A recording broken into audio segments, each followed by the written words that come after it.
چاہے اس سے پہلے ہم سابقہ حکومت کی بات کریں تو اس میں بھی ایسے ہی تھا. تو کبھی جو ہے وہ عمران خان صاحب جو ہے وہ کراچی آ رہے ہیں ایم کیو ایم کو منانے کے لیے, کبھی جو ہے وہ کسی اور پارٹی کو منانے کی بات کرتے ہیں, کبھی کسی اور کو, کبھی کاف لیگ کے پاس جا رہے تھے. تو نظر یہ ہر دور کے اندر اس طرح سے رہتا ہے, چاہے وہ جماعت چھوٹی ہو, چاہے اس کے 2 سیٹیں کیوں نہ ہو, لیکن آپ کو جو ہے وہ اس کو مفادات کو تحفظ کرنے کے لیے ہمیشہ جو ہے وہ آگے بڑھنا پڑتا ہے. لیکن مہتاب صاحب, عبدالہادی صاحب آپ سے میں پوچھوں گی کہ مسلم لیگ نون کو اس وقت تو پولیٹیکل لحاظ سے کافی نقصان پہنچا ہے, ان کو تو کیک نہیں ملا فی الحال, کیا سمجھتے ہیں آپ؟ بالکل آپ صحیح کہیں گے. جو موجودہ معاشی صورتحال ہے اور جو ملکی صورتحال ہے, اس کے اندر بالکل یہ بات صحیح ہے کہ انہوں نے اس بات کی جو تیاری اور جس کی وہ دعوے کرتے تھے کہ ہمارے پاس جو ٹیم موجود ہے وہ سابقہ حکومت موجود نہیں ہے, ہم اس سے بہتر جو ہے وہ چیزیں چلا سکتے ہیں, مہنگائی کا خاتمہ کر سکتے ہیں اور سو آن, تو نظر آتا ہے کہ وہ سارے دعوے ان کے دھرے رہ گئے. تو یہ بھی جو ہے وہ لگتا ایسے ہی ہے کہ وہ صرف جان جو ہے وہ چھڑانے کے لیے, جیسے ہر حکومت 5 سال پورے کرنے کے لیے آتی ہے اور وہ سمجھتے ہیں اگلے 5 سال جو وہ ریسٹ کرنا ہے اور آرام کرنا ہے, پھر اگلی دفعہ دوبارہ جب لوگ بھول جائیں گے ان کو, پھر دوبارہ اقتدار میں آنا ہے. تو نون لیگ کے پاس یہ جو ہے بدقسمتی ہے کہ اس کے 1 سال یہ جو گزرے گا, اس کے بعد واقعی اس کو دوبارہ سے 5 سال جو ہے وہ شاید انتظار کرنا پڑ جائے, جو صورتحال ہے, اور ان سے واقعی چیزیں نہیں سنبھل رہی. اور اس کی بنیادی وجہ یہی ہے, الٹیمیٹ فائدہ جو ہے پیپلز پارٹی کو اس کا, ہاں موجودہ حالات کے دیکھا جائے تو پیپلز پارٹی کو, شاید پی ٹی آئی کو جائے فائدہ, لیکن ہم سب جانتے ہیں کہ جتنے بھی حالات خراب ہیں, جو موجودہ مسائل ہیں, وہ صرف P M L N, P T I, Jamaat Islami یا ایم کیو ایم کی وجہ سے نہیں, بلکہ وہ تو ہم دیکھ رہے ہیں آئی ایم ایف کی وجہ سے ہماری معیشت جو ہے وہ برباد ہو رہی ہے. صحیح ہے, اقوام متحدہ کی وجہ سے ہمارے خارجی اور دوسرے تعلقات جو ہے وہ اس کے اندر جو ہے وہ مسائل کا سامنا ہے. آئی ایم ایف پہ بات کرتے ہیں تھوڑی, پہلے مہتاب صاحب سے اس حوالے سے بات کریں کہ مہتاب صاحب کیا سمجھتے ہیں کہ بہت جلدی اختلافات سامنے آ گئے, کیا کہیں گے اس حوالے سے؟ دیکھیں, یہ آج سے کوئی تقریباً 4 یا 5 مہینے پر اسی پروگرام کے اندر اس ٹائپ کا ایک پروگرام تھا جس میں کہا تھا کہ پی ڈی ایم کا جو اتحاد ہے وہ فوری طور پر جیسے ہی ان کا مطلب ایڈجسٹمنٹ ہو جائے گی, اتحاد ٹوٹ جائے گا, جو آپ نے دیکھ لیا. اور اس طرح پہلے بھی بہت سارے اتحادات بنتے گئے, بھٹو کے دور میں بنا نو ستارے ہوگا, اس کے بعد بھی بنا M Q M, Peoples Party, اتحاد بنے, سب ٹوٹ جاتے ہیں. اصل میں سبوں کا مقصد یہ ہوتا ہے کہ اپوزیشن کے اندر رہ کے جو برسر اقتدار ہوتی ہے اس کو ہٹانا. تو جب اپنا وہ گینگ کر لیتے ہیں پوری, تو اس کے بعد اپنی جو اقتدار جو ہے اس کو حاصل کرنے کے لیے آپس میں جو جس طرح کی مسائل اور جو چیزیں ہوتی ہیں, اور سب جس طرح بھائی نے بولا کہ یعنی کہ کرسی ہر آدمی چاہتا ہے, اور وہ جنگی اسی بات کی ہے. اصل میں جتنے بھی جو پولیٹیشنس ہیں ان کا مقصد صرف یہ ہوتا ہے جو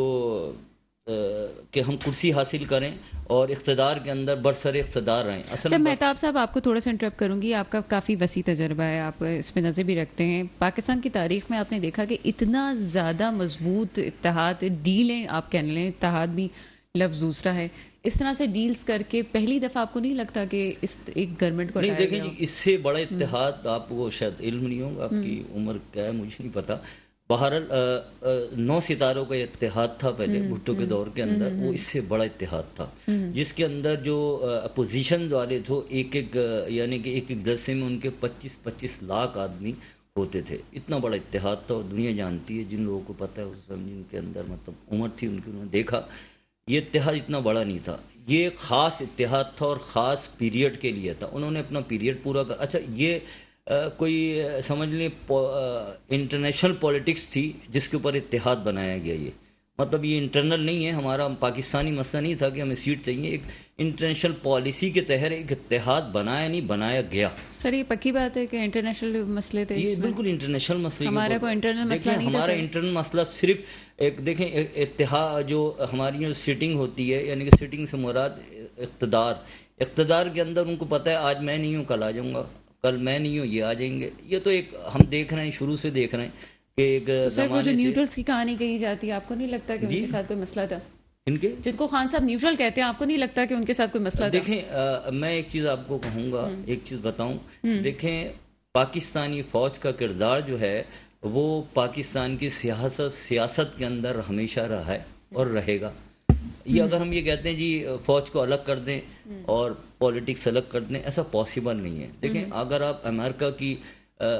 اس کے طریقہ کار الگ ہیں, امریکہ کے اندر جاتے ہیں, اگر امریکہ کے اندر 20 صدر ہیں جو بھی آئیں, اس کے اندر ان کی ہسٹری دیکھیں, تمام فوج سے ہیں وہ, آپ اس کو دیکھ لیں, فوج سے. ان کا ایک طریقہ کار الگ ہے, وہ پیچھے بیٹھ کے کرتے ہیں, ہماری آن ڈیوٹی ہو جاتا ہے. تو مطلب ایک انوالومنٹ تو دنیا کے اندر تقریباً تمام ملکوں کے اندر فوج کی انوالومنٹ، کچھ ملک ہیں گنتی کے جو تو سر میں آپ سے یہ تو پوچھ ہے رہی وہ اس کے ہوں کہ آپ کو لگتا ہے کہ آپ کہہ رہے ہیں کہ انٹرنیشنل طور پہ ہوا، یہ کوئی انٹرنل نہیں تھا ہمارا معاملہ؟ دیکھیں اس کے پیچھے بہت ساری ایسی چیزیں ہیں جو مطلب میں اس کے اندر کیا کہوں کہ اس کے اندر کچھ چلیں جی ناگفتی چیزیں ہیں اس کو ہم بھی جو بتائی نہیں جا سکتی، جس کے لیے جو ہے وہ میں بولوں تو